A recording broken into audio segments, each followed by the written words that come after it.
Pablo dice, si no existe la resurrección de los muertos, ¿qué harán los que se bautizan por los muertos?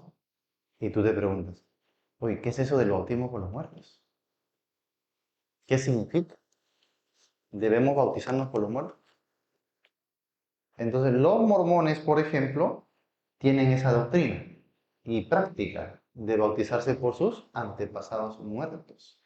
Ellos tienen un árbol genealógico donde tú vas viendo pues quiénes fueron, por ejemplo, tus abuelitos, tatarabuelos, ¿no? Tus antepasados, y te vas bautizando por cada uno de ellos. Se hizo una doctrina en base a un solo versículo. Ahí se rompió una regla hermenéutica importante, ¿no? Porque no se puede hacer eso. Entonces, ¿qué necesitamos? La corroboración intertextual. Yo tengo que ver si en otro libro hay otro pasaje y otro verso y otro verso que hagan una relación entre sí, ¿sí? Establezcan una relación intertextual y no solo del versículo aislado, sino del versículo tratado en su contexto, ¿no? Con la hilación del propio pasaje, pero tenemos una relación, un hilo, ¿te das cuenta? A lo largo de la Biblia va tratando un tema de manera progresiva. La Biblia va hablando, por ejemplo, ¿no? Nosotros creemos que la justificación o salvación es por la fe, ¿sí o no? ¿Y qué quiere decir que sea por la fe?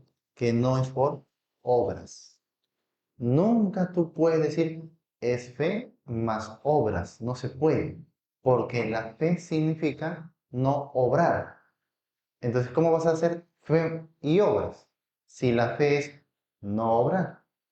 Entonces, la Biblia lo enseña así. A lo largo de los libros de la Biblia vamos viendo que hay referencias una y otra vez acerca de la justificación por fe sin ninguna obra. O sea, no es que lo amparamos en un solo versículo, sino lo desarrollamos a lo largo de la Biblia. La diferencia con aquellos que sí creen que las obras salvan es que ellos se basan en solo unos pasajes aislados. Por ejemplo, Santiago 2. Ese es su capítulo lema para él, ¿no? La fe sin obras es muerte. Ya ves, ahí está. La fe sin obras es muerte. Así que las obras también colaboran a nuestra salvación. Se equivocan porque están haciendo una doctrina de un solo pasaje, de un solo versículo, ¿no? Pero si vamos a lo largo de la Biblia, te das cuenta de que las obras nunca colaboran para la salvación. Así que Santiago debe ser entendido a la luz de lo que la Biblia dice en todo su contexto y panorama. No al revés, no voy a someter toda la Biblia a un solo versículo de Santiago. Es al revés. Y ahí, aunque más adelante lo vamos a ver con mayor claridad, les voy arrojando un poquito de luz sobre una regla que vamos a ver también más adelante. Y esta regla se basa en el conocimiento de que en la Biblia, ¿ya? Uy, al fin pinté este plumón. En la Biblia, así que este lo voy a esconder. En la Biblia hay dos tipos, vamos a poner aquí número 1 y número 2. Y ya está. Dos tipos de afirmaciones o declaraciones. Y lo vamos a poner así. El primero vamos a llamarle textos oscuros.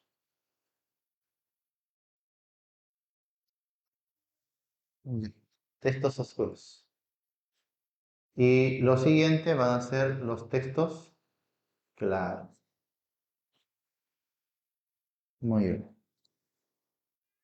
¿Qué significan los textos oscuros? Son textos muy difíciles de entender, de comprender. Tú los lees y no es tan fácil de entender, ¿no? Y además, este versículo aparentemente añade un misterio, ¿no? Algo que no lo vas a ver tampoco repetidas veces, así como vimos esto. Un texto oscuro es algo que trata sobre algo que no se ve a menudo en la Biblia, como el bautismo por los muertos, por ejemplo, ¿no? ¿Qué harán los que se bautizan por los muertos? Oye, no comprendo eso. ¿Qué es eso? ¿Cómo se come? Dice usted. No lo entiendo y no lo veo en otros pasajes de la Biblia. Ah, entonces, eso es un texto oscuro. porque no lo puedo comprender con facilidad y porque no lo veo a lo largo de la Biblia. Es un tema misterioso. Eso es un texto oscuro. ¿Y qué sería un texto claro? Los textos claros son los textos que son más fáciles de comprender en sí. Tú los lees y se entiende con naturalidad. Y también tú puedes ver bastante corroboración intertextual. Porque, de esto se habla aquí, y luego se habla acá, y luego se habla acá. Es un texto claro porque es fácil de entender. Y es una declaración muy explícita, ¿ya? O sea, cuando tenemos un texto claro, el pasaje es muy específico. Por ejemplo, ¿no? La salvación, Efesios 2:8. Por gracia sois salvos por medio de la fe. Fácil, ¿no? El verso 6, por gracia sois salvos por medio de la fe. Y varios pasajes de la Biblia dicen, por gracia sois salvos, ¿no? Entonces, esa declaración que por gracia somos salvos es algo muy sencillo, muy claro de entender, ¿no? Pero cuando te dicen, la fe sin obras es muerte en sí misma. Oye, ¿cómo que la fe sin obras es muerte? ¿Qué quiere decir esto, no? Es un poquito más oscuro. No es tan difícil de interpretar, de entender. Entonces, ¿cuál es la regla? La regla es que nunca usted sacrifique los textos claros por los textos oscuros. No. La regla quiere decir que los textos oscuros van a ser entendidos por medio de los textos claros. Esa es la regla. Los textos oscuros los voy a entender por medio de los textos claros. No al revés. No voy a entender los textos claros por medio de los oscuros. No puedo hacer eso. Eso es lo que algunos hacen, ¿no? Acá dice, texto oscuro, la fe sin obras es muerte. Los demonios también creen. Y entiendo los textos claros, los sacrifico y lo entiendo por medio de los oscuros. No se puede hacer eso. Es al revés. Entonces, ¿qué voy a entender? Si hay bastantes textos claros que me están diciendo que la salvación es únicamente por medio de la fe, y encuentro un verso que aparentemente está diciendo lo contrario, que es por obras, ¿qué debo hacer?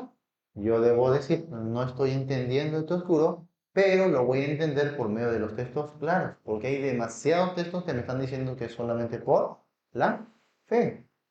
Así que no puedo entender, estoy mal entendiendo, mal interpretando este texto. O sea, no lo puedo comprender, pero lo puedo entender quizás después, con un poquito más de información o aplicando bien los principios y las reglas, ¿no? Ya, muy bien. Esa es una regla. Más adelante vamos a entrar un poquito más al detalle sobre esta regla y quería mostrársela la importancia. ¿Por qué? Porque estamos viendo ahora el panorama. Y a lo largo del panorama de la Biblia, usted va a ver que la Biblia por sí sola formula sus doctrinas y sus enseñanzas, ¿no? O sea, no tenemos que nosotros hacer. La Biblia solita formula todas sus doctrinas. ¿Qué hacemos nosotros? Solo descubrimos. Observamos y descubrimos lo que la Biblia plantea en cuanto a la doctrina. ¿Y cómo lo hago? Veo la relación justamente de todos los libros. Como todos los libros armonizan, como todos los libros se complementan, entonces yo puedo entender mejor los libros porque sé que se van a relacionar en base a un gran tema, el reino de Dios establecido en la tierra. ¿Quién es el rey? Jesucristo.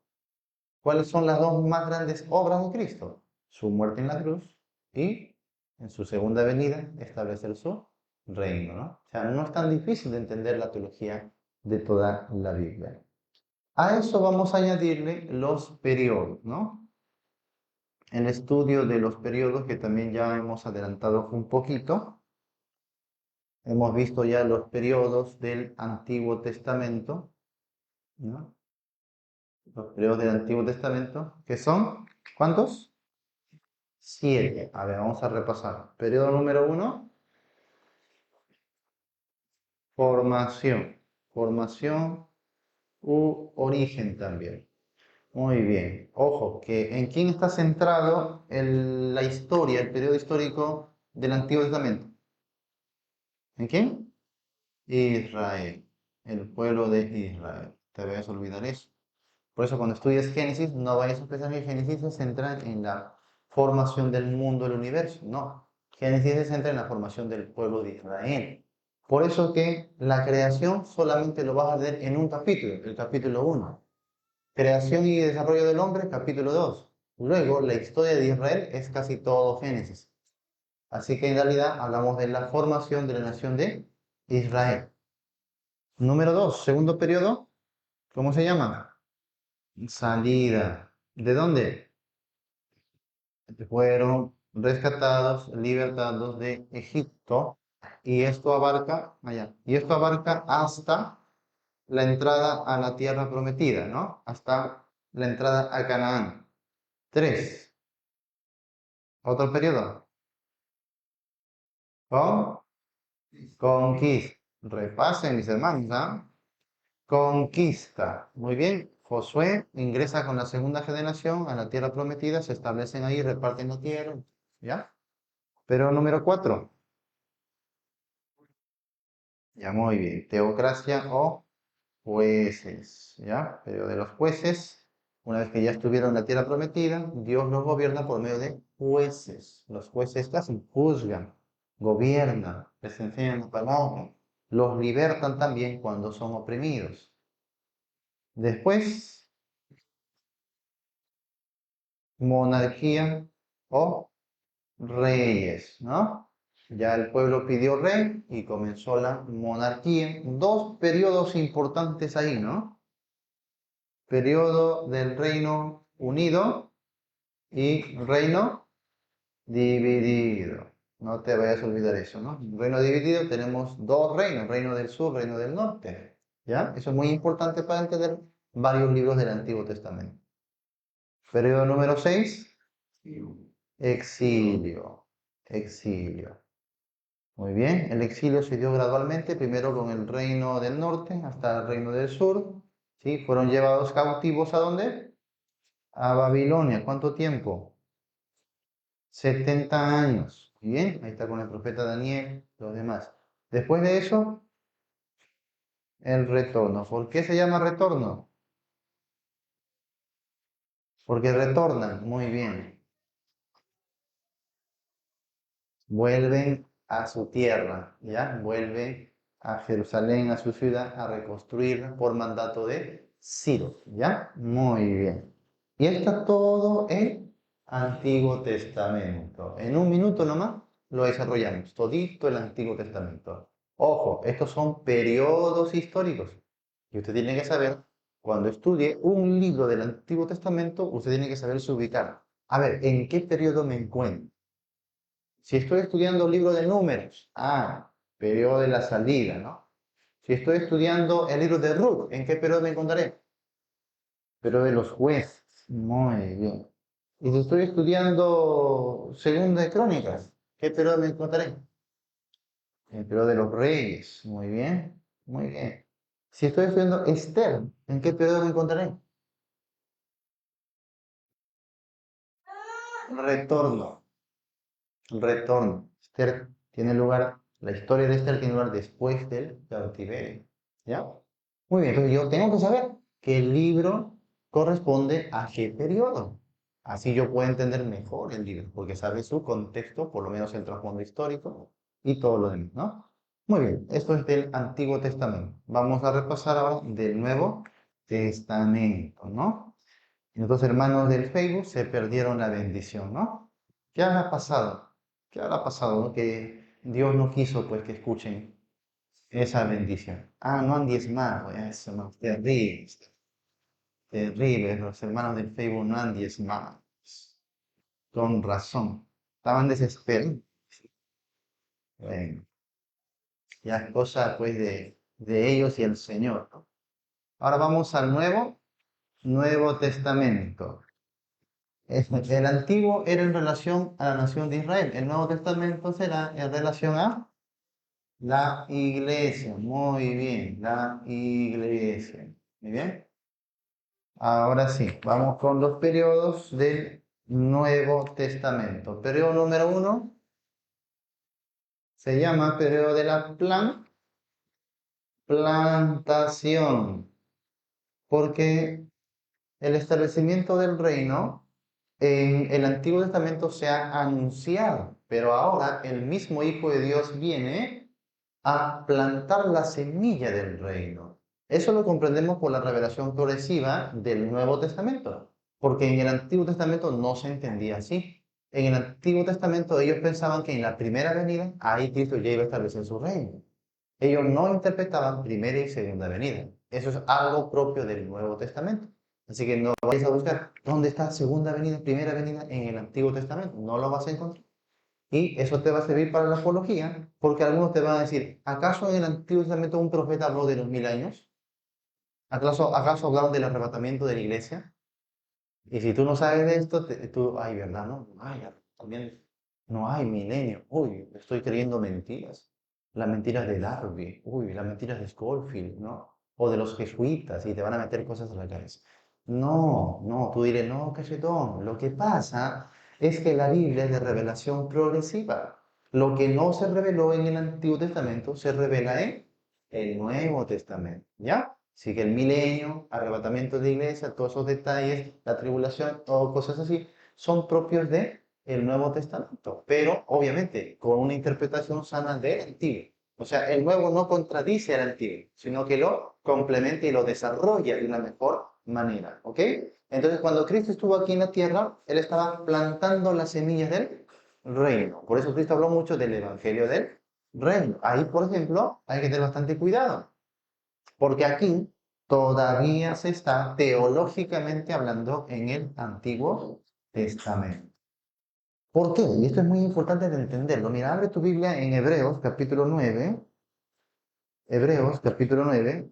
para que entiendas algo ahí muy importante que te va a guiar en tu estudio bíblico. Hebreos capítulo 9. Muy bien. Ahora, vamos a ver a partir del verso 15. Hebreos capítulo 9, verso 15. Muy bien. ¿Lo tienen ya? Bien, dice, así que por eso es mediador de un nuevo pacto. Nuevo pacto es lo mismo que el Nuevo Testamento, para que interviniendo muerte para la remisión de las transgresiones que había bajo el primer pacto, o sea, el Antiguo Testamento, los llamados reciban la promesa de la herencia eterna. Porque donde hay testamento, mira, donde hay testamento, es necesario que intervenga muerte del testador. ¿Por qué? Verso 17. Porque el testamento con la muerte se confirma, pues no es válido entre tanto que el testador vive. ¿Quién sería el testador? Cristo. Entonces, cuando estamos aquí en la etapa de la plantación, y Jesús está dando sus enseñanzas, Él todavía no ha muerto. Entonces, ¿en qué estamos? ¿En el Antiguo o Nuevo Testamento? Antiguo. Ah, pero ¿qué está pasando, pastor? Pero yo hablo mi Biblia y en el Evangelio de Mateo dice Nuevo Testamento. Ah, lo que pasa, mi estimado, es que tú tienes que entender que hay dos tipos de testamento, ¿ya? Dos tipos de testamento. Hablando del estudio bíblico. El primero es el testamento teológico, ¿ya? Y el segundo es el testamento canónico. Hay dos tipos de testamento que tú tienes que saber diferenciar. Testamento teológico, testamento canónico. ¿De qué habla el testamento canónico? Un canon es un grupo de libros que han sido recopilados como libros autoritativos. Canon significa regla o vara de medir. Entonces, los libros que han pasado las reglas han sido establecidos en un conjunto que se llama canon.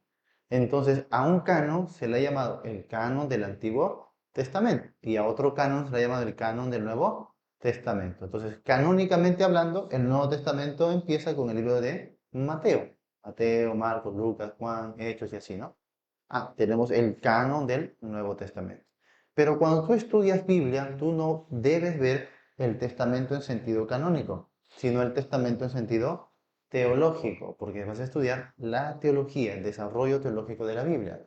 Entonces tú ya no ves testamento, ya no lo interpretas como un canon, un grupo de libros, sino lo interpretas como una verdad teológica. El antiguo pacto, el antiguo testamento, bueno, era establecido de cierta manera y luego viene Cristo para que se comience a establecer un nuevo pacto, o sea, un nuevo testamento. Y aquí el escritor de Hebreos, en el capítulo 9, dice que el testamento no es válido entre tanto que el testador vive.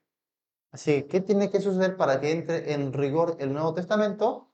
Tiene que suceder la muerte de Cristo. Entonces, teológicamente hablando, el Nuevo Testamento inicia con la muerte de Jesús. Muy bien. Así que por eso hay que tener bastante cuidado y eso lo vamos a complementar luego con otras reglas cuando te ubiques en los capítulos de los evangelios. Ten bastante cuidado. ¿Cómo se puede malinterpretar esto? Mira, por ejemplo, ¿no? Hay algunos que hoy día de hoy les gusta guardar el sábado. Bueno, a nosotros también, pues hoy día hacemos en sábado, ¿no? En sábado hacemos nuestra reunión, ¿no? Pero aquellos que piensan que el sábado es fundamental, ¿no? Y es una ley para la iglesia, ellos te van a decir, mira, Jesús guardó el sábado. ¿Jesús guardó el sábado o no? Sí, Jesús guardó el sábado. Oye, ¿los apóstoles guardaron el sábado, sí o no? Sí. Oye, María y los hermanos de Jesús guardaron el sábado, ¿sí o no? Sí. Entonces te van a sacar ejemplos de las personas de los evangelios que guardaban el sábado. ¿Ya ves? En el Nuevo Testamento se está guardando el sábado. ¿Qué error están cometiendo? Están tomando el Nuevo Testamento de forma canónica. Ahí está el error. Porque canónicamente sí, tienes un libro del canon del Nuevo Testamento donde hay personas guardando el sábado. Pero ¿dónde están fallando? Es que cuando tú estudias Biblia no debes ver canónicamente, sino teológicamente. Y teológicamente, ¿ellos están en el Antiguo o Nuevo Testamento? Antiguo Testamento. Así que es natural que estén guardando el sábado. No hay ningún problema. Son judíos, están bajo la ley. No hay problema que guarden el sábado, ¿no? Y bueno, entonces ahí se resuelve el asunto, ¿te das cuenta? Por eso es muy importante entender los periodos y luego también las economías que vamos a analizar después de la Biblia. ¿Ya? Entonces aquí en la etapa de la plantación Jesús está dando enseñanzas, está plantando las semillas del reino y por eso no va a hablar de la iglesia. De hecho, Jesús solamente va a hablar de la iglesia una sola vez. En Mateo 16, cuando dice, sobre esta roca edificaré mi iglesia. Ya te cuenta que lo dice en forma futura. Edificaré mi iglesia. Entonces, cuando Jesús está ahí enseñando, todavía no se estaba edificando la iglesia, sino va a haber un fundamento y sobre ese fundamento edificaré mi iglesia. Entonces, en los evangelios no está presente la iglesia. No existe aún la iglesia. No se ha fundado, no se ha edificado todavía. Pastor, pero ahí en Mateo también dice, si tu hermano pecara contra ti, ve con él, habla solas, luego habla con dos testigos y luego dice, si no oye a los testigos, dilo a la. Ya ves, pastor, ahí fallaste, porque sí dice la iglesia. Sí, lo que pasa es que otra vez está ocurriendo la confusión de términos. Porque si hablamos en otra sección, por ejemplo, en una sección jurídica, sí, habla de una iglesia. Pero si hablamos en un sentido teológico, no está hablando de la iglesia. Lo que pasa es que la palabra en el griego es e- eclesía. Eclesía. Esta palabra, eclesía, significaba asamblea. Y asamblea era una reunión, un comité formal legal para deliberar asuntos judiciales. No vayas a pensar que iglesia era una palabra religiosa, no, era una palabra legal, judicial. Por ejemplo, ¿no? Ustedes creo que todos aquí vivimos en una comunidad, en un barrio, y a veces la comunidad, la localidad nos dice, va a haber asamblea, te dice. Y te invitan a la asamblea, ¿sí o no? Y tienes que ir, no, tienes que estar ahí en la asamblea porque si no se te va a considerar falta, si no vas a pagar multa, ¿sí o no? Y eres convocado a la asamblea. ¿Y qué se hace en la asamblea? ¿Van a orar? ¿Van a adorar? No, sino van a tratar asuntos de la comunidad, ¿no? Hermanos, mira que no hay agua, mira que falta esto, amigos, vecinos, mira, ¿no? Y se ponen de acuerdo sobre asuntos de la comunidad. Eso era una eclesía, una asamblea con motivos legales y judiciales. Por eso, como ellos están en la ley decía, cuando en boca de 2 o 3 testigos conste toda palabra. Eso lo dice la ley. Por eso Jesús dice, si no te oye, ve con 2 o 3 testigos, porque está hablando de la ley. Y luego dice, si no oye a los testigos, ve a la asamblea. Lo que pasa es que en nuestra versión no se ha traducido, sino se ha transliterado. Porque la palabra eclesía, cuando tú lo transliteras a nuestro español, es iglesia. Prácticamente es la misma palabra, no se ha traducido. Si se hubiese traducido, sería asamblea o reunión, o al comité. Entonces lo que Jesús estaba diciendo es no ir a la iglesia de Cristo, sino ir al Sanedrín, al concilio de los judíos. Eso era su asamblea, su eclesía. Por eso en la Biblia vas a encontrar muchas eclesías, hasta en el Antiguo Testamento, y no te vayas a equivocar, porque algunos van, mira, aquí en el Antiguo Testamento encontré la palabra eclesía, ya ves, la iglesia está desde el Antiguo Testamento. No, ten cuidado, porque esas asambleas son de tipo jurídico. No está hablando de la iglesia de Cristo, no está hablando teológicamente. Así que no te vayas a confundir en ese sentido, ¿ya? Muy bien, entonces en los evangelios Jesús no hace referencia a la iglesia, sino solo una vez, pero en tiempo futuro. Edificaré mi iglesia. Acá cuando dice dilo a la iglesia, se refería a la asamblea judicial, la asamblea de los judíos. Justamente porque en esa asamblea se iba con testigos y se deliberaba los casos, ¿ya? Se deliberaba a ver quién tenía razón o el juez iba a ver sobre quién iba a deliberar un caso, ¿ya? Muy bien. Espero que hayan entendido la importancia de considerar bien este periodo, el periodo de la plantación, donde Jesús va a hablar del reino. Por eso va a mencionar el evangelio del reino varias veces. Arrepentidos porque el reino de los cielos se ha acercado. El reino de los cielos he aquí con vosotros, le dice, ¿no? O después cuando lo rechazan, dice, el reino será quitado de vosotros y será dado a gente que produzca los frutos de él. Todo es el reino, si te das cuenta, ¿no? Ahora, ¿por qué en Mateo 24? Jesús dice, ¿no? Y será predicado este evangelio del reino a todas las naciones y entonces vendrá el fin.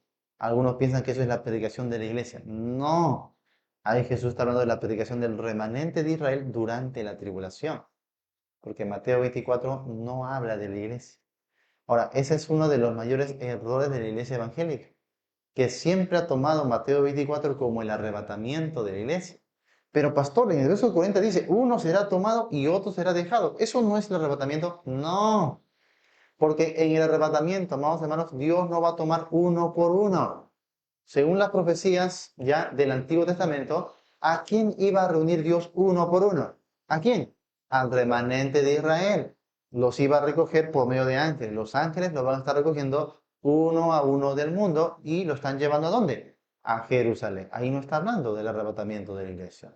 En el arrebatamiento de la iglesia todos son arrebatados en un solo instante, en un abrir y cerrar de ojos a las nubes. ¿Ves la diferencia? Así que no, Mateo 24 no está hablando del arrebatamiento de la iglesia. Por eso es importante entender cada cosa dentro de su periodo, dentro de su contexto. ¿Ya? Bien, segundo periodo del Nuevo Testamento. Ah, proclamación. Con seguridad, hermanos. ¿Ya? El periodo de la proclamación. La primera parte del libro de los Hechos, donde los apóstoles, que el Señor Jesús, después de haber plantado la semilla, Él deja a unos apóstoles para que dirijan la gran empresa de la proclamación, ¿no? Y comienzan a proclamar el Evangelio, pero comienzan a proclamarlo básicamente en Jerusalén y Judea. No salen de ahí. Habían cosas que recién iban a ir comprendiendo, ¿no? Entonces, los apóstoles están predicando en Jerusalén y Judea, nada más, ¿ya? La etapa de la proclamación, pero sí se está proclamando fuertemente la victoria del Señor, su resurrección, ¿ya? También que Él va a venir, va a volver a establecer su reino, todo eso se está proclamando, y muchos, sobre todo judíos, judíos que vivían ahí en esa región, y judíos que habían venido de otras partes del mundo, de cuales vinieron para Pentecostés, de todas partes del mundo, escucharon ese evangelio, la proclamación. ¿Ya? Después de eso pasamos a otra P, persecuciones. Muy bien. El periodo de las persecuciones. Y con esto, comenzando con la muerte de Esteban, la iglesia comienza a ser perseguida y salen ¿a dónde? A Samaria. Ya dejan Judea y ahora salen hacia Samaria y a otros lugares vecinos porque están siendo perseguidos. ¿Ya? Y a través de la persecución, Dios sigue esparciendo la semilla de la palabra. Siguen proclamando el evangelio a donde iban, a las ciudades que llegaban, por la persecución, comenzaban a testificar. ¿Ya? Entonces se iba extendiendo el mensaje. Y aquí ocurre pues que Saulo comienza a perseguir, ¿no?, a la iglesia del Señor, pero se convierte camino a Damasco. Camino a Damasco, Saulo se convierte al Señor y ahora él también pasó a ser perseguido y finalmente fue llevado a Tarso. Luego, periodo número 4. Extensión. Extensión. Muy bien. ¿Por qué le llamamos extensión? Porque ahora el Evangelio ya no se va a limitar solamente a judíos. Hasta ahora, judíos de Jerusalén, Judea y samaritanos, que era una mezcla con los judíos. Pero ahora, Hechos capítulo 10, Pedro le predica a romanos. En Hechos capítulo 15 hay un concilio para que se comience a recibir a los gentiles sin imponerles la ley. Se forma la primera iglesia de gentiles, de griegos, en Antioquía de Siria. Ahí es llevado Pablo por Bernabé para que lo ayude ahí, ¿no?, a pastorear la iglesia de Antioquía. ¿Y qué pasa ahí en esa iglesia? El Espíritu llama a Bernabé y a Saulo para los viajes misioneros. Y aquí ya se comienza a extender el evangelio hacia los gentiles y hacia todas las naciones del mundo. La extensión. Después de eso tenemos el quinto periodo, conocido como instrucción, el periodo de la instrucción. ¿Qué está pasando? Mientras Pablo sigue haciendo sus viajes misioneros, y no solamente Pablo, los demás siervos de Dios, su equipo salen para todas partes del mundo, pues se comienzan a escribir epístolas, cartas, ¿ya? Ahora, ¿qué diferencia una carta de una epístola? Son muy parecidas, pero ¿qué diferencia una carta de una epístola? ¿No saben? Una carta es de tipo más personal, como la carta a Filemón, por ejemplo, ¿no? Una epístola es de aspecto más general. No le escribe a alguien de manera privada, de manera personal, sino es más general, para todo un público. Pero básicamente son lo mismo, ¿no? Solo que hay destinatarios. Esa es la idea de una carta, ¿no? Bien, ahora, en este periodo de las epístolas, puesto que se tenía que ir para aquí y para allá, y aparte seguía habiendo persecuciones, entonces no se podía quedar en un solo tiempo, en un solo lugar por mucho tiempo. Entonces rápidamente iban dejando a los mismos convertidos, a los ancianos o parte del equipo de Pablo y otros más que vayan cuidando a los creyentes. Era una tarea muy ardua, muy difícil, muy grande. Acá nomás nosotros experimentamos lo difícil que es tener varios grupos, ¿no? Oye, ir para acá, ir para allá. Imagínate en ese tiempo, sin tecnología que tenemos hoy, sin medios de transporte que tenemos el día de hoy, sin medios de comunicaciones que tenemos el día de hoy, ¿cómo habrá sido? Una labor titánica. Y es natural que comiencen a pasar que los problemas. Porque Pablo se iba a otra iglesia y acá en la iglesia que dejaba ya comenzaban las murmuraciones. Ay, ¿por qué se va Pablo? Ay, ¿qué será que solamente está buscando plata? Ay, no, no hables así del siervo. No, y ya comenzamos los problemas.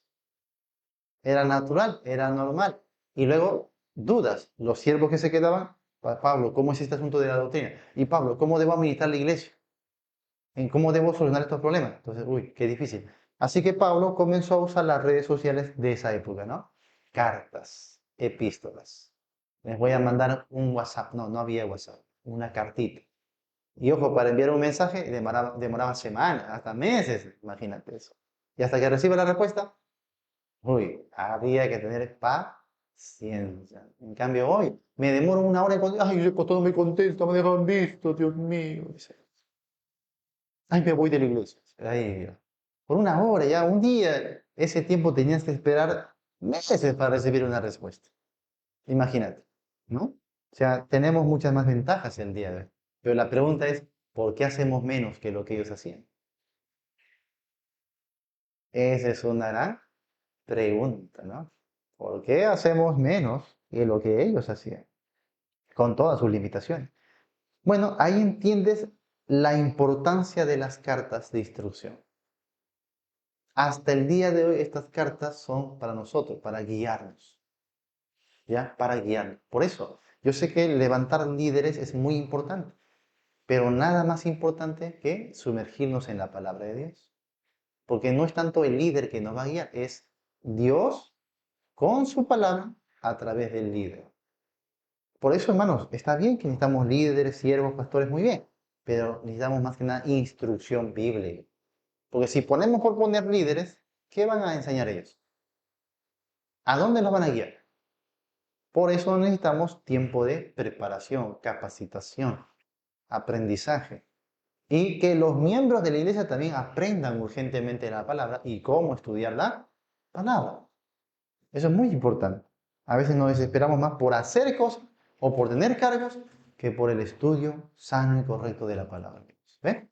Hace falta un tiempo de aprendizaje también. El mismo apóstol Pablo tuvo que esperar ¿cuántos años? 13 a 14 años antes de empezar a enseñar, imagínate. 13 a 14 años antes de que él salga a los viajes misioneros. Bien, periodo número 6. El periodo de la apología. ¿Qué significa apología? De defensa. Muy bien. Defensa. ¿Por qué? Porque ya no solamente eran persecuciones, sino también ahora herejías, falsas enseñanzas, falsos maestros, que se iban también diseminando por todo el mundo. Hubo una gran preocupación, así que se comienzan a escribir también cartas para defender la fe, la doctrina, y se comienzan a tomar acuerdos también ministeriales, requisitos para los pastores, ¿no? Para los diáconos, a quién se debe permitir predicar y no, el orden de los cultos, todo eso por defender la sana doctrina. La iglesia se fue organizando. Date cuenta que fue un progreso, ¿no? La iglesia no es que de la noche a la mañana ya estaba ya, no. Fueron décadas en que ellos fueron organizándose, aprendiendo, estableciéndose. ¿Ya? Bien, y la última, el último periodo de la esperanza. No sé si está saliendo esto por Facebook, los hermanos lo estarán perdiendo o no, no sabemos, ¿no? Es un misterio escondido. Muy bien. Pero si está saliendo, anoten rápido que ahorita lo borro. ¿Ya? El periodo de la esperanza. Alguna vez vamos a dar nuestras capacitaciones. ¿Tú sabías que esto de aquí, todo lo que venimos a ofrecer, son materiales que estamos preparando con tiempo con la finalidad de un día dar capacitaciones y recursos a las iglesias? Solo que en el proceso, por ahí venimos y lo enseñamos, como adelantito, ¿no? Así que es una bendición. Ha bendecido a personas a lo largo de muchos lugares, muchos países, ¿no? Y sigamos orando para que Dios nos permita seguir elaborando cada vez más capacitaciones, porque no es fácil. La instrucción del pueblo de Dios no es fácil. Es una tarea ardua, muy agotadora. ¿Ya? Ahora, la etapa o el periodo de la esperanza es porque ya los apóstoles habían muerto. ¿Ya? La mayoría, solo quedaba el apóstol Juan. Las persecuciones continuaban, las falsas doctrinas también seguían difundiéndose. Entonces la iglesia como que estaba en un tiempo que decía, creo que ya todo se ha terminado. Y en eso el Señor Jesús aparece al apóstol Juan y le da la revelación de los tiempos finales y la esperanza de que todo terminará en victoria. Esto es el libro de Apocalipsis. ¿Les gustaría estudiar el libro de Apocalipsis? ¿No se mueren de miedo? Ah, sí, dice el pastor, me muero de miedo. No, el libro de Apocalipsis es maravilloso. Y algún día lo vamos a estudiar si aprueban este curso. Si no prueban, ya fueron, hermanos. Nos vamos con los gentiles. ¿Ya? Muy bien. Ahí están los 7 periodos del Nuevo Testamento. Plantación, proclamación, persecuciones, extensión, instrucción, apología y esperanza. Muy bien. A ver, yo digo número 1 y usted dice el nombre de ese periodo. Por favor, trate de hacerlo de memoria, sin leer. Ya si no se acuerda, ya. O guíese del que dice, ¿ya? Número 1, plantación. Número 2, proclamación. Número 3,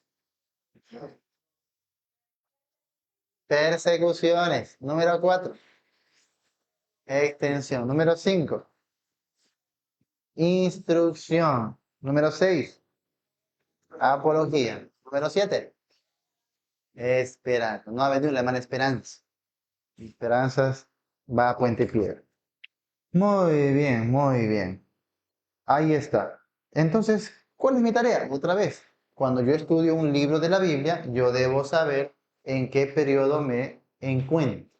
¿Será en el periodo de la proclamación? ¿Será en el periodo de la extensión?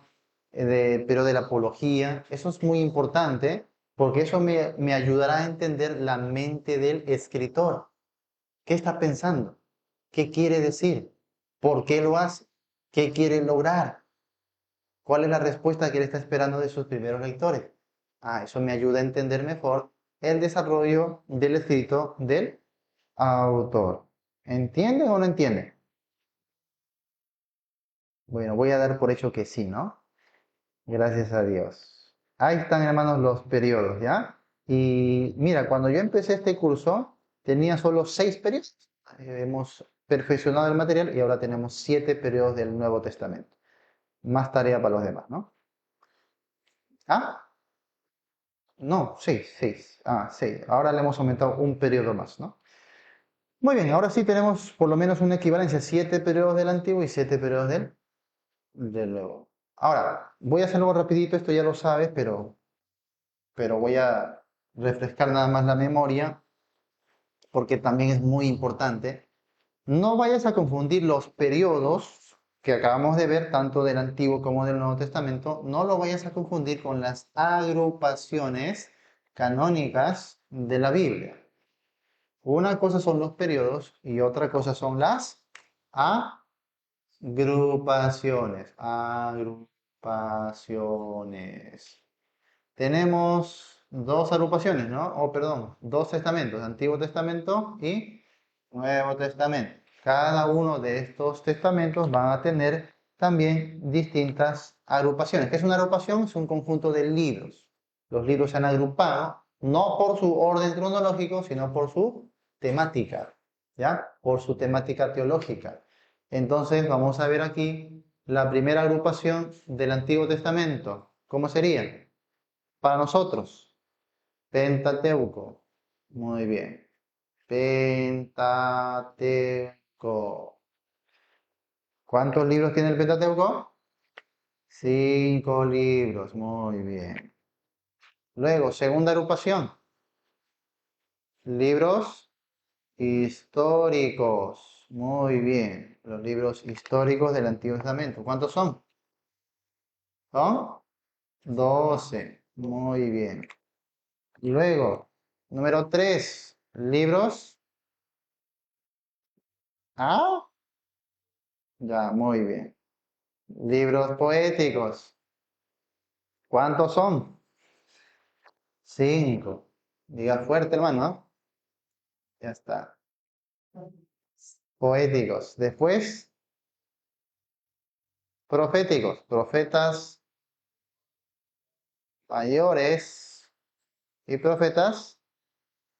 ¿Te das cuenta? Esto es muy diferente a los periodos. Son las agrupaciones de los libros de nuestra Biblia.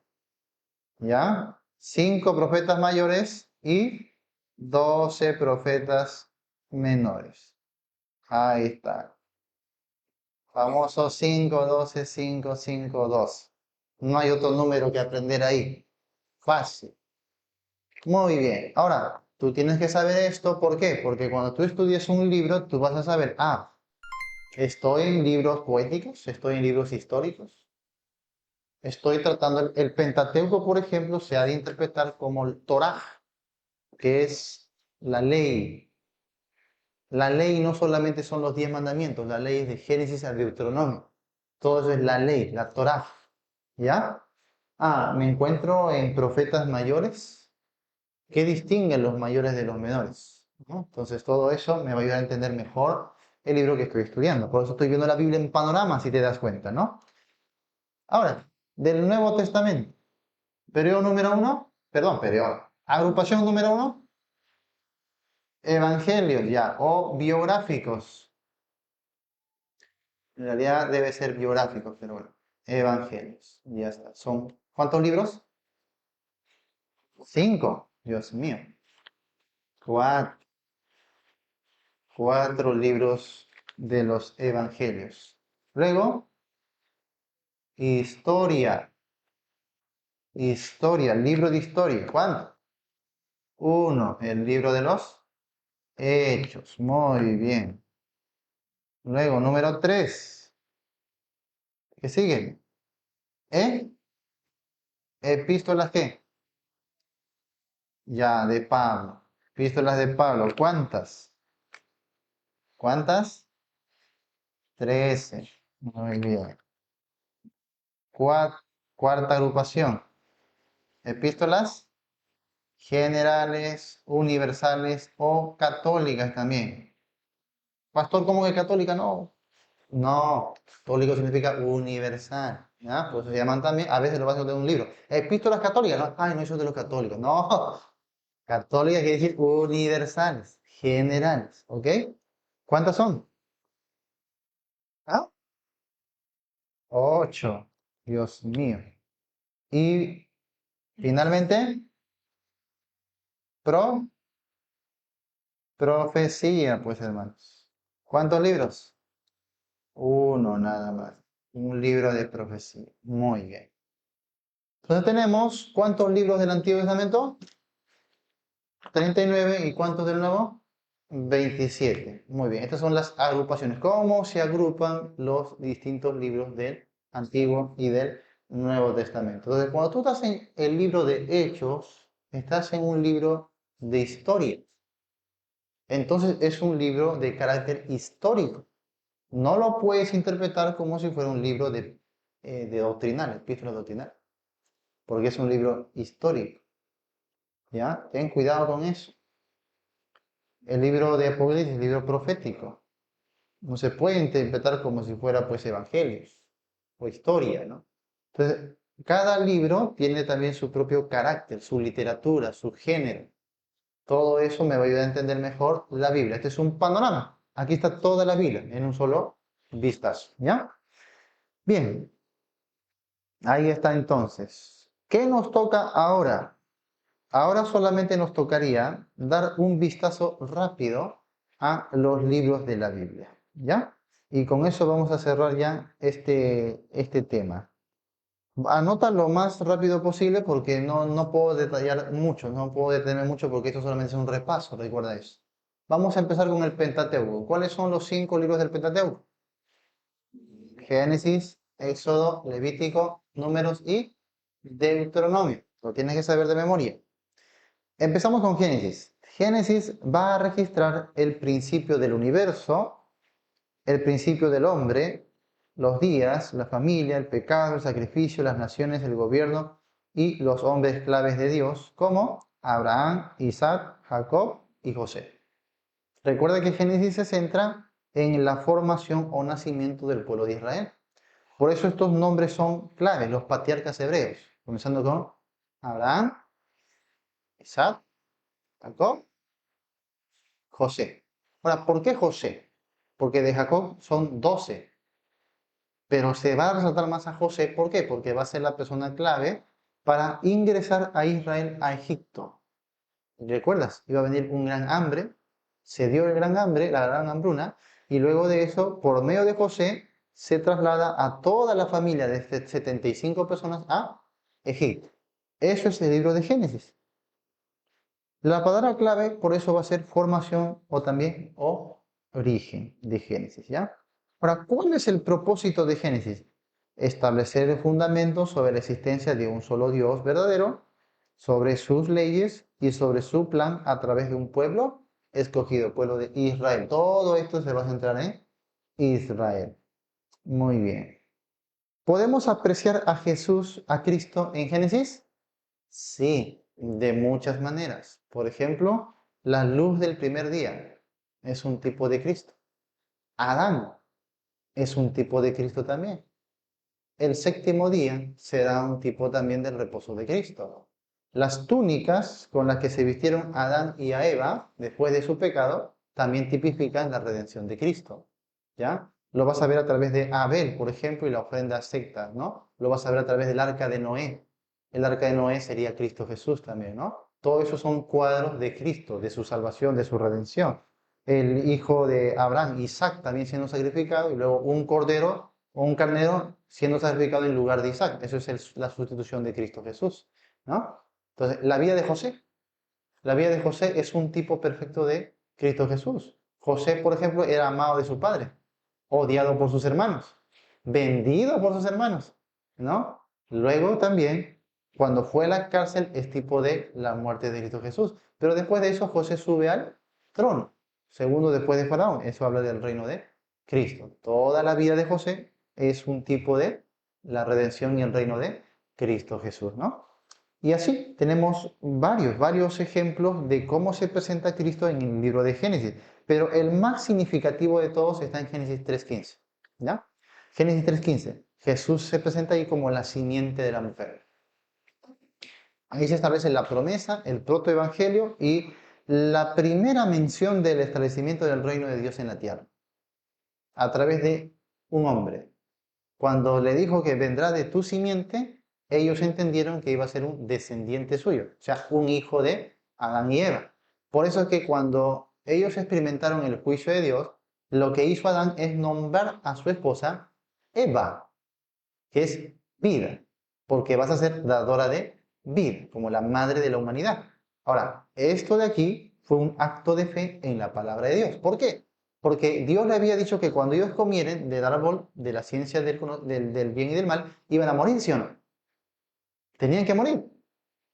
Pero luego Adán le dice, vas a ser madre de las naciones o madre de los vivientes. ¿Cómo es esto? Si ellos sabían que iban a morir, ¿por qué le pone vida? Porque creyó en la palabra de Dios. Creyó en el perdón y en la gracia de Dios. ¿Sí? Porque en ese momento Dios le había dicho, habrá enemistad entre tu simiente y la simiente. Oye, Adán entendió, oye, ¿cómo que simiente? Ah, entonces Dios va a permitir que tengamos descendencia. Ah, entonces creyó la palabra, de Dios, creyó a lo que llamamos hoy el protoevangelio, ¿no? O sea, el primer evangelio. La primera proclamación del evangelio fue de parte de Dios mismo. Tú le dirás en la cabeza y él, no, él te dirá en la cabeza y tú le dirás en el calcañar. Habla de la victoria total de Cristo Jesús. Por eso es que ellos entendieron eso y recibieron gracia y Adán dijo, vas a ser dadora de vida. Experimentaron la gracia y la salvación a través de la fe en el Redentor. Desde ahí ya tenemos el Evangelio. Hermanos, el Evangelio está presente en toda la Biblia, por si acaso. No vais a pensar que, con Jesús recién vino el Evangelio, cuando murió y resucitó. No. Y ahí también quiero aclarar algo, ¿no? Ya en su momento lo voy a detallar bien. Pero muchos piensan que el Evangelio solamente es la muerte, sepultura y resurrección de Cristo. ¿Y por qué? Porque Pablo habla de eso en 1 Corintios 15, cuando dice, este es el Evangelio que yo recibí, ¿no? Que Cristo murió, fue sepultado y resucitó conforme a las Escrituras. Pero eso pasa porque estás mirando solamente ese verso y no estás mirando el capítulo completo. Porque el capítulo completo nos conduce hasta el establecimiento mismo del reino de Dios. O sea, el Evangelio, hermanos, no solamente es la muerte y resurrección de Cristo. El Evangelio también es que Cristo establece su reino para siempre, victoria sobre el reino de las tinieblas. Y eso está desde los primeros capítulos de Génesis. Por ejemplo, en Génesis capítulo 1, verso 2, 3, en adelante, cuando dice, sea la luz, ¿sí o no? Y separó la luz de las tinieblas. El apóstol Juan lo toma en 1 de Juan capítulo 1 para describir que la luz prevaleció sobre las tinieblas y las tinieblas no pudieron contra ella. ¿De qué está hablando eso? De la victoria de Cristo sobre el reino de Satanás, el reino de las tinieblas. Entonces, desde los primeros versículos de la Biblia ya se hablaba del Evangelio. El Evangelio es que Jesucristo reina y reinará por siempre. Eso lo dijo Isaías, por ejemplo, ¿no? Bienaventurados son los pies de aquellos que sobre los montes llevan, ¿qué? El Evangelio de la paz. El que le dice a Sión, tu Dios reina. Eso es el Evangelio, hermanos. Tengan cuidado. Ojo, no vayan a decir, el pastor Jonathan dice que el Evangelio no es la muerte. No estoy diciendo eso, sino que estoy diciendo que no solo es eso, es más que eso. Porque si tú no predicas del reino y le quitas ahí, tú estás predicando solamente a Cristo crucificado y resucitado y como que ahí quedó toda la cosa. Por eso luego las personas no entienden la Biblia, porque piensan que una vez tú has sido redimido, mueres, te vas a ir a un lugar lejos del planeta Tierra y tu cuerpo será polvo aquí y piensas que ahí se acabó todo. No entendiste la teología de la Biblia, porque la teología de la Biblia nos habla hasta que Jesucristo venga aquí a reinar. Por eso, cuando dice que te pisará la cabeza, eso significa que el Señor va a destruir el imperio de Satanás, le quitará las naciones y él tomará posesión de las naciones. Claro, en esos solo versículos no se explica todos esos detalles, sino cómo va a estar a lo largo de la Biblia. A lo largo de los otros libros vas a ver cómo se desarrolla ese versículo. O sea, ahí estamos viendo como una semillita, ¿ya? Una semillita nada más. Sería bueno que ustedes memoricen ese versículo, Génesis 3:15, ¿ya? Muy bien, y así se presenta Cristo en el libro de Génesis. Avanzamos a Éxodo. Éxodo nos da detalles de cómo Israel se volvió finalmente una nación, porque hasta ahí solamente era una familia tribal, un pueblo, ¿ya? Pero 400 años después eran una nación de más de 2 millones de personas. Era todo un país, ¿sí? Moisés fue escogido como su líder y el pueblo es libertado de la esclavitud de Egipto y viaja al monte Sinaí, donde la ley de Dios fue dada ahí para con ellos. Deuteronomio capítulo 5 dice que esa ley es un pacto que Dios hizo solo con ellos y no con sus antepasados. Tengan cuidado porque algunos el día de hoy intentan enseñar que la ley ya estaba desde el Génesis, que Adán ya guardaba la ley, que Abel ya guardaba la ley, que Noé guardaba la ley, pero eso es una mentira. Ellos confunden el pasaje donde dice que Abraham guardó mis estatutos, mis preceptos y mis leyes, pero ahí no se refería a la ley de Moisés. Pablo dice que la ley de Moisés vino 430 años después de Abraham. Entonces, ¿Abraham cómo va a estar guardando la ley de Moisés? No, lo que se refiere es que Abraham guardó los propios mandamientos que recibió de Dios. Por ejemplo, vete de tu tierra, de tu parentela, ve a la tierra que yo te mandaré. Entonces, en cada mandamiento y estatuto que Abraham recibía de parte de Dios, Abraham obedecía. Y eso fue tomado como un fundamento por parte de Moisés para estipular la ley. Es decir, nuestro patriarca Abraham obedeció los mandamientos. Ahora nosotros tenemos que obedecer los mandamientos que Dios también nos da. O sea, porque la Torah significa instrucción en el hebreo. La historia de Abraham servía para instruir al pueblo a guardar su propia ley. Y no al revés, no que Abraham tenía esa ley ya antes. Es en realidad al revés. ¿Cómo vemos aquí a Cristo? Lo vemos como el Cordero Pascual. ¿Ya? Anota eso. Cristo como el Cordero Pascual. ¿Por qué? Porque recuerda que Israel estaba cautivo en Egipto y Dios abrió un proceso para libertarlos a través de 10 plagas. La última plaga era la muerte de los primogénitos. Eso tipificaba el juicio sobre la humanidad. Un juicio sobre la humanidad. Y ese juicio tenía solamente un medio de redención, que era la sangre del cordero untado en los dinteles de la puerta. De manera que cuando Jehová veía esa sangre, entonces la muerte no pasaba a esa casa. Entonces se da la idea de propiciación. Cristo es ahí justamente tipificado en el Cordero de la Paz, un Cordero perfecto que era inmolado y su sangre era usada para untar las puertas. ¿Ya? El propósito de Éxodo fue demostrar la supremacía del único Dios verdadero y registrar la constitución legal de la nación de Israel. Recuerda, todo se centra en Israel.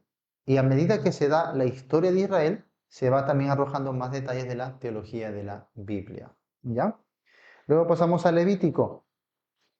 Levítico es un manual de adoración para Israel. Proporciona la instrucción a los líderes religiosos y explica cómo personas pecadoras pueden acercarse a un Dios justo. Ahora, Levítico es el libro menos leído y menos estudiado de la Biblia. Es el libro que más le aburre a los demás. Sin embargo, es el libro que más contiene palabras dictadas de la propia boca de Dios. Ningún otro libro de la Biblia lo tiene, solo Levítico. Y Levítico además nos va a ayudar a entender también la idea del sacerdocio de Cristo en toda la Biblia. Porque aquí Levítico justamente se llama así por Leví. Leví era la tribu por medio de la cual Dios tomaría a sus sacerdotes para servirle como mediadores entre él y su pueblo. Entonces, estos sacerdotes tipificaban a un gran sumo sacerdote. Ese gran sumo sacerdote es Cristo Jesús. Entonces, la pregunta del Levítico es, ¿cómo puede un Dios santo tener comunión con un pueblo pecador? Ahora, curiosamente, el tabernáculo donde Dios mismo descendía estaba en el centro de todo el campamento. Literalmente era un Dios con nosotros. Esto tipificaba justamente el primer advenimiento de Cristo, cuando Él venía a la tierra a morar con los pecadores. Aquel verbo fue hecho carne y habitó entre nosotros. Esa palabra habitó en el griego es tabernaculizó. O sea, hizo su tabernáculo, hizo su tienda entre nosotros. Estaba hablando, haciendo referencia al Levítico, donde el tabernáculo de Dios se ponía en el centro de todo el campamento. Bueno, ¿y cómo es posible que este Dios santo, tremendamente santo, se relacione con este pueblo pecador? A través de la mediación sacerdotal.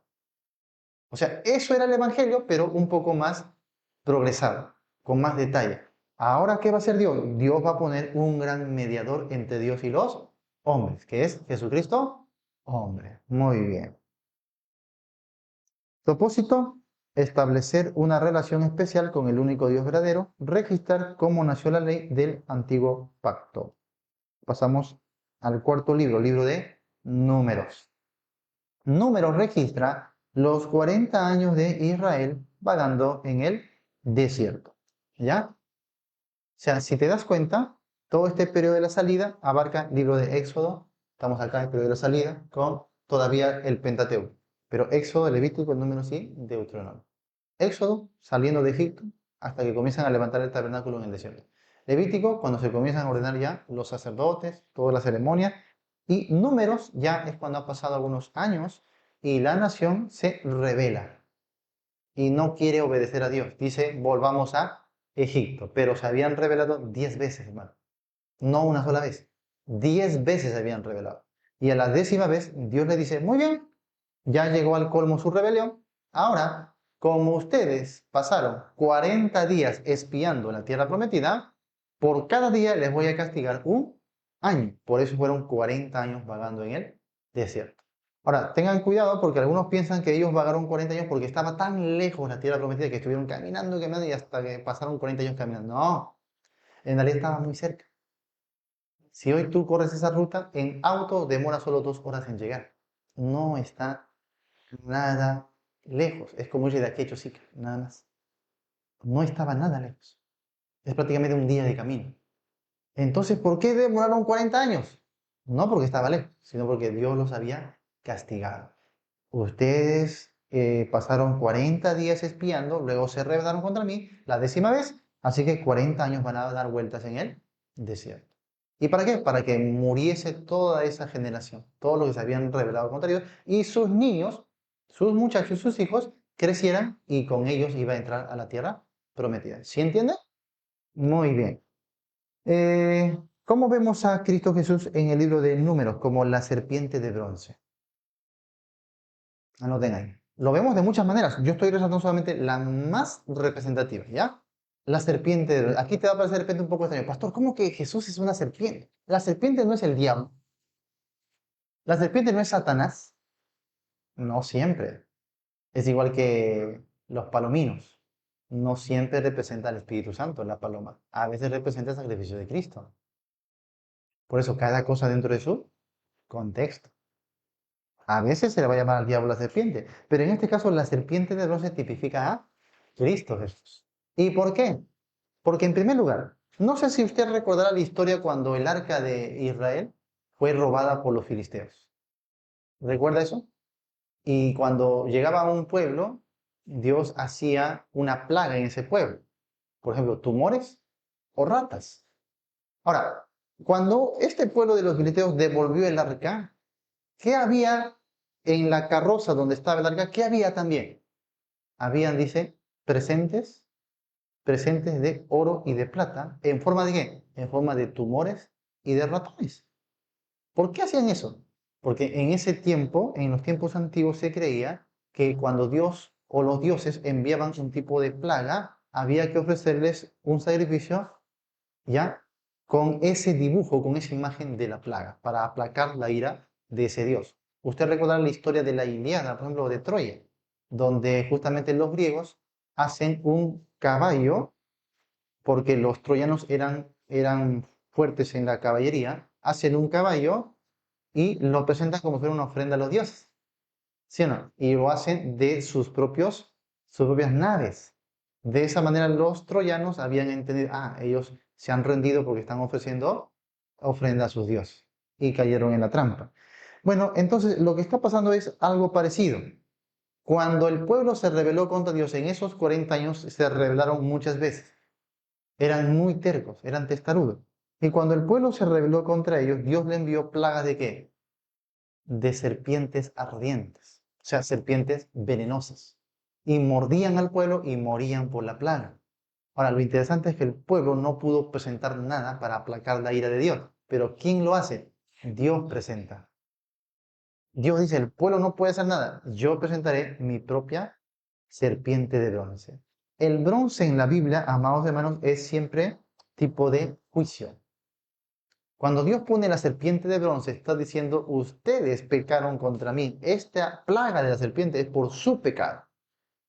Y como ellos estaban en esa cultura de aquellos tiempos, entendían muy bien el mensaje. Y bueno, entonces, ¿qué tenía que hacer el pueblo? Dice que cuando era mordido por una serpiente, tenía que mirar a esa serpiente de bronce, e inmediatamente era sanado.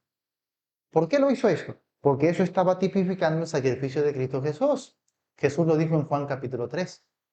Así como Moisés levantó la serpiente en el desierto, es necesario que el Hijo del Hombre sea levantado para que todo aquel que cree en él no se pierda, sino que tenga vida eterna.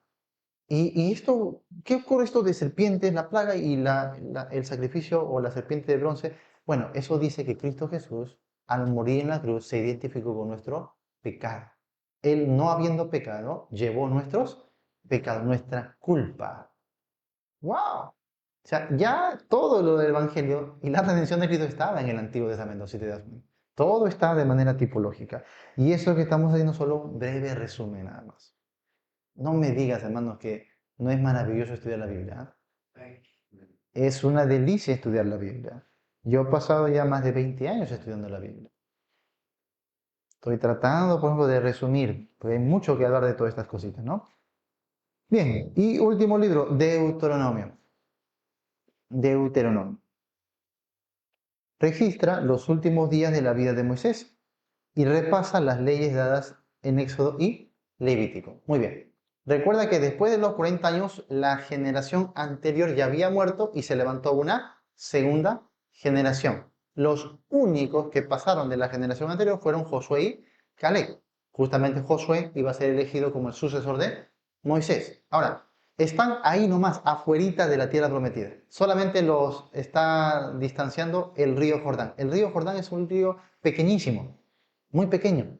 Casi nada lo separa ya de la tierra prometida. Pero Moisés no iba a ingresar. ¿Por qué? Porque durante el libro de Números, en esos 40 años del desierto, el pueblo se rebelaba, se quejaba y hasta que ya le cansaron la paciencia a Moisés. Ahora, no juzgues tan ligeramente a Moisés. Ay, ese Moisés, ¿cómo va a desobedecer? Qué terrible ese Moisés, ¿no? ¿Cómo va a golpear la piedra? No tuvo fe, ¿no? Hermano, si tú te enojas con uno, con dos hijitos que tienes, si tú te enojas con la pequeña familia que tienes, estás ahí, ay, que me estresan todo el día, ¿no? Imagínate que estés a cargo de más de 2 millones de personas. Y son personas quejosas, murmuradores, en pleno desierto, ¿sí? Sin agua y sin mucha comida. ¿Ahora entiendes a Moisés? Por alguna razón la Biblia dice que es el hombre más manso de la tierra. Así que no juzgues a Moisés por su enojo. Júzgalo más bien por esos 40 años que pasó con este pueblo. 40 años, mi hermano. Dios mío, yo llevo de pastor ya 10 años, quiero tirar la toalla ya, Dios mío. Ya me quiero ir ya. 40 años, 2 millones de personas, duros de servir, quejosos como no te imaginas, murmuradores, rebeldes. Y ahí está Moisés. ¿Era el más manso o no era el más manso? Era el más manso. Pero a veces se juzga a alguien por solo un error que comete, lamentablemente, ¿no? En vez de verlo por tanto que ha soportado, él se enojó. Qué terrible. Él golpeó la piedra. Bueno, Dios dio una lección a través de eso. Por eso no permitió que Moisés ingrese a la tierra prometida. Uno, por su juicio, porque su palabra es verdad. Así, cuando el pueblo veía que Dios disciplinó a Moisés, el pueblo iba a temer. Porque si a Moisés lo castiga, ¿cuántos más nos va a castigar a nosotros? ¿Sí o no? Dios no hace excepción de personas. Y número dos, porque Dios no quería que idolatren a Moisés, ya que el corazón del pueblo era así. Y el corazón nuestro es así también. ¿Sabes por qué Dios a veces va a mostrar debilidades, defectos y pecados en tus líderes? Para que tú no idolatres a tus líderes. Para que tú no idolatres a tu pastor o a tus pastores.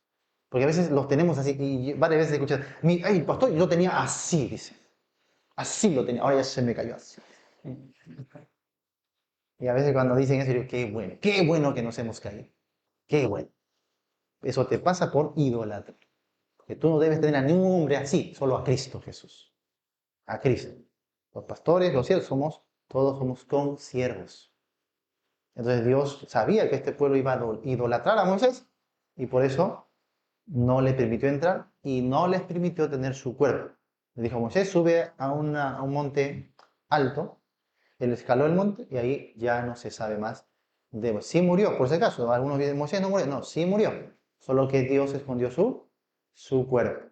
No se sabe dónde fue a parar. Y bueno, antes de morir, Moisés hace dos cosas básicas aquí en Deuteronomio. Número uno, les repasa la ley. Por eso deutero y nomos. Deutero significa segundo. Nomos significa ley. Deuteronomio significa segunda ley. ¿Por qué significa segunda ley? Porque Moisés la lee por segunda vez al pueblo. Ahora, ¿por qué la lee otra vez? Porque recuerda que es la segunda generación, los niños que han crecido. No es la primera generación que ya muere. La segunda generación necesitaba escuchar otra vez la ley. Y Moisés les recuerda todo lo que han vivido desde que salieron de Egipto. Les hace un repaso histórico y les va dando la ley. Muy bien.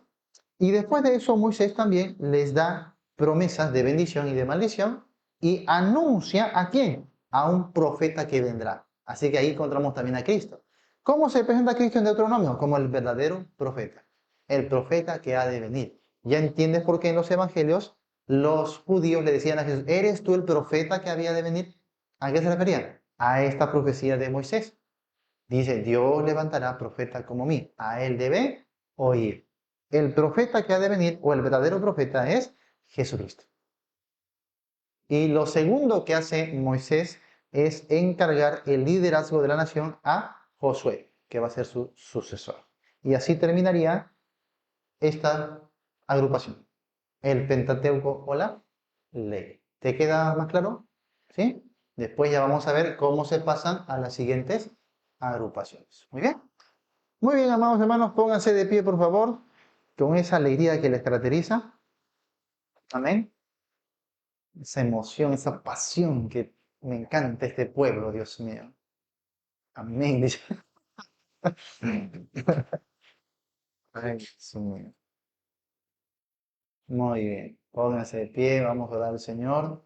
Apenas estamos en un repasito, cuánto tenemos que aprender de la Biblia, de la palabra de Dios, ¿no? Muy bien. Cierren sus ojos, oramos al Señor. Padre, te doy gracias por esta noche y el poder seguir estudiando, Señor, de tu palabra a través, Señor, de este estudio de reglas y pedimos tu bendición para que nos ayudes a recordar y a hilar todos los principios a fin de que cuando mis hermanos, Señor, vayan a la Biblia, a leerla, a estudiarla, puedan comprenderla de una mejor manera, Señor. Prepara sus corazones y dale todo lo que ellos necesitan, Señor. Ayúdales en sus necesidades y también las lecciones que aprendemos a mirar siempre a Cristo, Señor. Todo es para su reino y para su gloria. Nuestras vidas también. Perdónanos, Señor. Límpianos, Padre, y permítenos seguir creciendo y servirte, oh Señor. Te lo pedimos en el nombre de Cristo Jesús. Amén. Amén. Amén, hermanos. Dios me lo bendiga. Top.